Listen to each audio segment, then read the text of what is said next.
আশেক ভক্ত সেই লালন সাহিদির অনুসারী বাবা সালেমান তার অনুসারী পঙ্গুপালের মতো টাকা ঘেরাও করে ফেলবে। যদি আপনাদের বুঝাতে হয় তাহলে কোরআন দ্বারা বুঝান। কোরআনে রয়েছে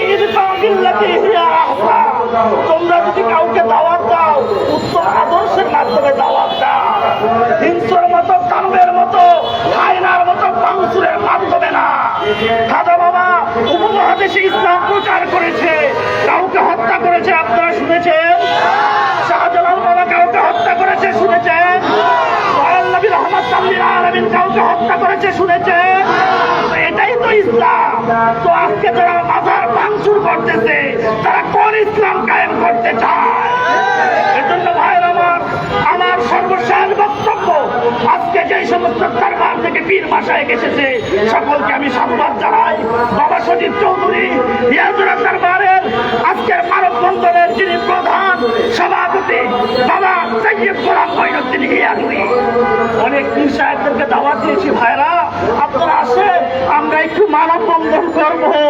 কিন্তু পীরেরা বলতেছে যাওয়া যাবে না, আমাদেরকে মেরে ফেলবে। তো সৈয়দ গোলাম মঈনুদ্দিন হিয়াজুরি বলছে সুবিবাদী, চলো আমরা কাপড়ের কাপড় পরে আউলিয়া গ্রামের মাজার হেফাজতের জন্য যাব। এখন আপনারা বলতে পারেন সাংবাদিক ভাইরা যে মাজার যে আপনারা জিয়ারত করেন এটা দলিল কোথায় রয়েছে?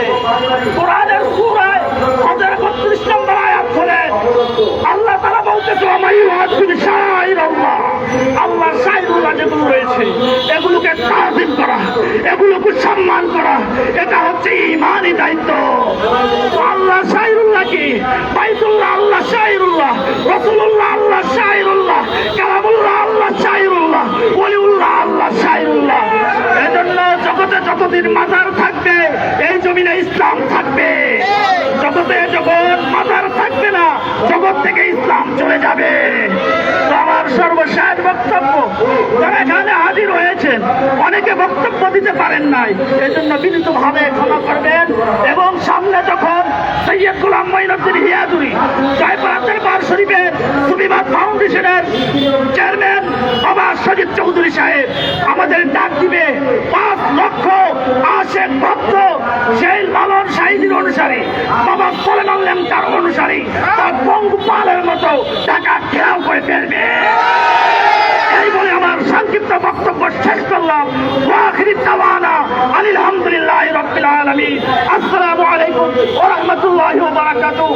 এখন আমাদের মিছিল যাবে, মিছিলের পূর্বে 1 মিনিট বক্তব্য দিবে লালন সাহিদির মাজার থেকে আগত রাসেল